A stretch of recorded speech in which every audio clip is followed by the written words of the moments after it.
Hey everybody, Tony D and Little Joan here with a hot take on a bunch of different things. First up, an addendum to my previous video. The Oath Keepers issue a warning to American patriots, quote, beware of false flags and traps that are now being set. So, what I said in the previous video, again, don't go to the 17th thing. Stay home. Do something else. Just get your head out of politics for like a week and don't worry about it. It's all going to be fine. But it's not going to be fine if you show up to the inauguration or some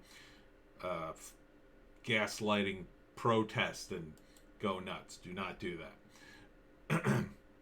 Censorship is a huge problem, and while the left, or the allies of the left, I should say, can say anything they want, like you got Scaramucci here saying Trump is a domestic terrorist of the 21st century, like Timothy McVeigh. Yeah, that's not too hyperbolic and polarizing, is it? Here's Carl Bernstein, also on CNN. Trump is a secessionist, seditious president, celebrated a riot to burn down the Capitol. It's so weird. You know, I remember last summer when CNN was calling the burning of American cities a mostly peaceful protest. How many buildings got burned in the capital city riot? Was it mostly peaceful? Well, not according to these guys. I guess fire must be the difference. These guys just don't see fire. Um, you know, they're just, in my view, total hypocrites, completely without credit or remorse. I don't know where Bernstein is. Is his highfalutin lifestyle that precious to him? I guess so. Tucker Carlson, Twitter brazenly deplatforms conservatives and then reminds Uganda that censorship is bad. Yeah, this is a technique that Jack's been using a while. It's you know,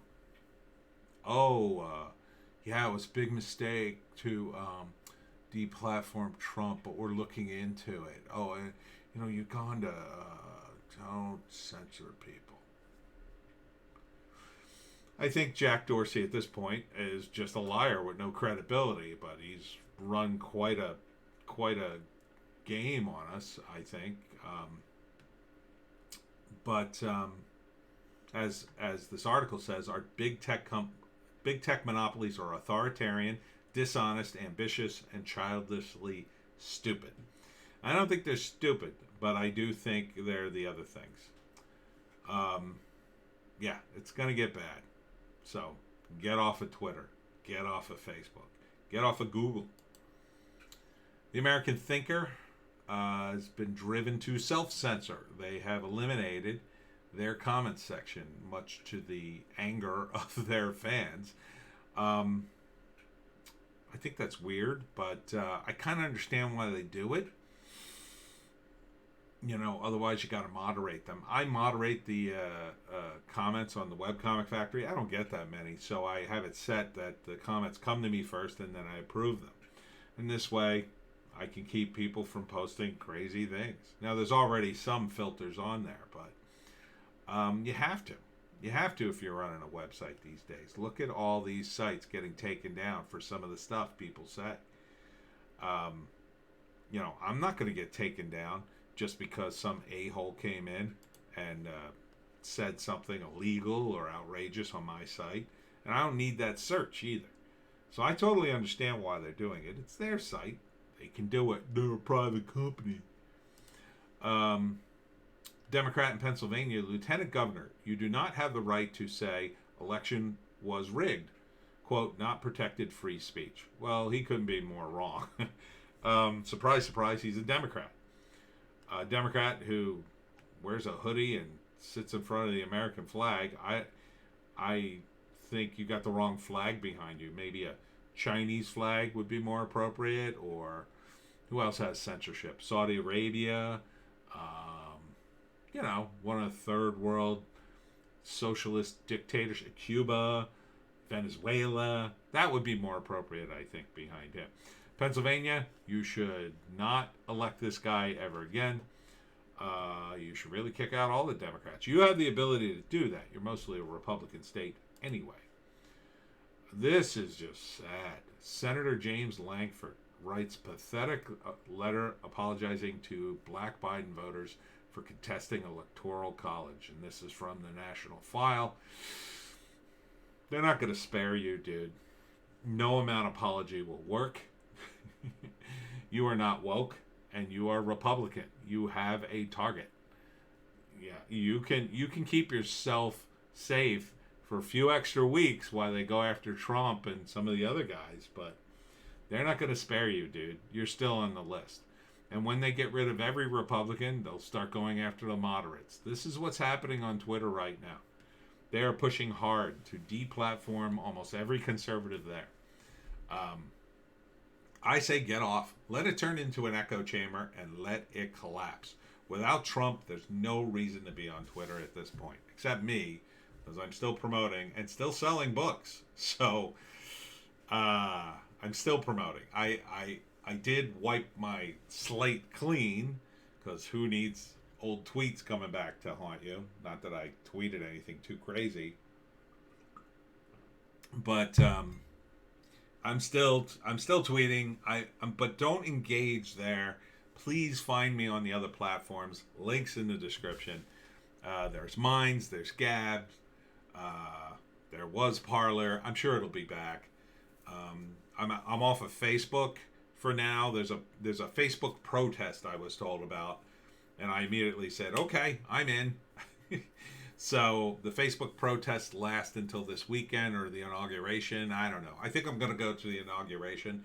I'm also boycotting Reddit for a while. I think I'm just going to stay off of them until the inauguration and see if I can find some other platforms to promote in. We'll see what happens. And Imgur too. Imgur's pretty left-leaning too, and they're just angry, and I'm just sick of those people. So I'm just staying off of the other social medias that are horrible and mean, and I'm trying to build up some of the other ones. So join me on Minds, Gab, Parler when it's back. What else? I guess that's it. I'm still on Instagram, I guess, when I remember the post there, but I hate Instagram too. Here's what we have to do, people. Besides primarying James Lankford, get a different Republican, get a Trump Republican in Oklahoma. How hard could it be to win a red state with a Trump Republican? It can't be that hard. If I lived in Oklahoma, it would be easy. Well, I'm not. I'm not right enough. I'd be a terrible candidate. But I'm sure there's plenty of right-wing ex-military guys out in Oklahoma. It'd be perfect to run this guy down, politically, and just take it from him. Here are 10 other Republicans who voted to impeach, and we should primary them as well. Adam Kinzinger, who was an obvious choice. Even before this, he needed to be primaried. Liz Cheney, same thing, should have never been elected. Total neocon, I think. John Katko of New York, Fred Upton of Michigan, Jamie Herrera Butler of Washington, Dan Newhouse of Washington, Peter Major of Michigan. And look, Washington State, I realize you're hard up for Republicans, but we need Trump Republicans, or what's the point? Anthony Gonzalez of Ohio, Tom Rice of South Carolina, and David Valado of California. I think a lot of these guys are new. I believe Adam Kinzinger is. Liz Cheney's not. But we got to primary them, and get some populist people in there. They don't have to be Trump Republicans, but they do have to be populist. Switzerland will hold a referendum on whether to strip government of its power to impose lockdown measures. It's exactly what we need here. We need that at a state level and at a national level. It's already illegal. It'll eventually happen, I guess, but we gotta make sure everybody makes their money before that happens. Campaigners handed in petition with 86,000 signatures on Wednesday. Wow, that's all it takes. Swiss will be able to repeal the Swinging Beer Virus Act with referendum in June. Oh man, I wish it was that easy here. We need referendums. I would like to see referendums. I would like to see since Congress have abdicated their responsibilities as the people's, house or branch of government, I think we need something like a referendum for certain issues. Definitely locking down the country. That would be numero uno. Number two would be war. If Congress isn't going to debate war, every time we send the troops out of country, boom, referendum. And if we vote no, they don't go. How about that? And finally, a little bit of good news. Trump's executive order directly impacts the Biden's investment in China. Ha ha! This is according to the Gateway Pundit. President Trump's executive order, EO, yesterday was sent to Speaker Pelosi while she was busy impeaching the president again on false and shoddy charges. Again, Gateway Pundit. The EO appears directed at the Bidens and any Americans working with the Chinese to enhance the Chinese military. Well, duh. My criticism here is, why didn't Trump do this on day one? He had a lot on his plate, but President Trump on Monday issued an executive order that prohibits U.S. securities and investments that finance communist Chinese military companies. Then yesterday, the president sent an email directly to Speaker Pelosi regarding the same EO. In this email, the president shared that the EO includes the trade of public securities related to China, but also derivatives related to these securities. It is unclear why the president sent this email directly to Speaker Pelosi. Is she involved in the investments with China? I wouldn't be surprised. Maybe this is a requirement of the law, or maybe he was trying to point something out to her. I don't know, but it seems like a no-brainer. And as long as we're on the what to criticize Trump for, another thing I have to criticize Trump for, Rudy Giuliani just dropped a very short episode of Common Sense, which you could see on his channel.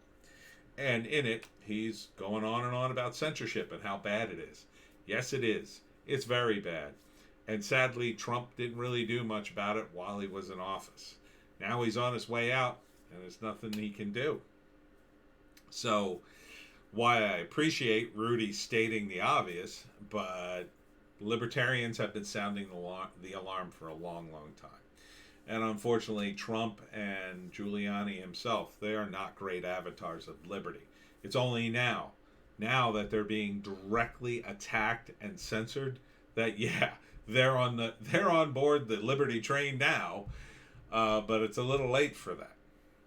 When those protesters in Berkeley burned a sign that said free speech, that should have been a huge red flag. And long before that, there were other red flags of censoring people, especially on the internet. And sadly, these guys didn't care. They had bigger fish to fry, but there's no bigger fish than the First Amendment. Without the First Amendment, the other amendments don't matter. Because if they change the other amendments, how are you going to complain about them? How are you going to complain that they're illegal, or, that what they're doing is illegal? I mean, look at what they're doing now. I can't say certain things about the election on YouTube. I'll be censored. Now, YouTube's not the government, but it's a pretty big platform, and the government protects YouTube. So, in a sense, the government is screwing itself. But the Democrats are okay with that because it's really screwing the Republicans, but the Republicans have essentially been okay with that because, make no mistake, they would love to screw the Democrats in the same exact way if they could get the power and the political will behind them. They don't have it. We have to give them more political will and more cultural, institutional power so they can fight against the Democrats. It's a tough balance because if they have too much, they'll abuse it just like the Democrats. They did in the past. But if they have too little, they just get crushed like they're getting crushed now. So, personally, I'd love to see the libertarians come in. Maybe Trump could run as a libertarian if the Republicans won't have him. I kind of think Trump wouldn't run that way, but I think his fan base would follow him. I think even the Trump Republicans would follow him. At the very least, they would caucus with the libertarians, so I think it would be a win-win. Trump needs, now that he's made up with Steve Bannon, Trump's focus will probably be more ideologically focused on the important things, the little guys, which I think Bannon was focused to a large part. We'll see what happens with this impeachment. They're trying to make it so Trump can't run again, but I don't think they're going to be successful. And even if they are, there's always time to repeal that before 2024. We'll see what happens. So chin up, Trump fans. He's still out there fighting, and it's no wonder they hate him. He is a sneaky guy. Oh, Trump, you wacky dude.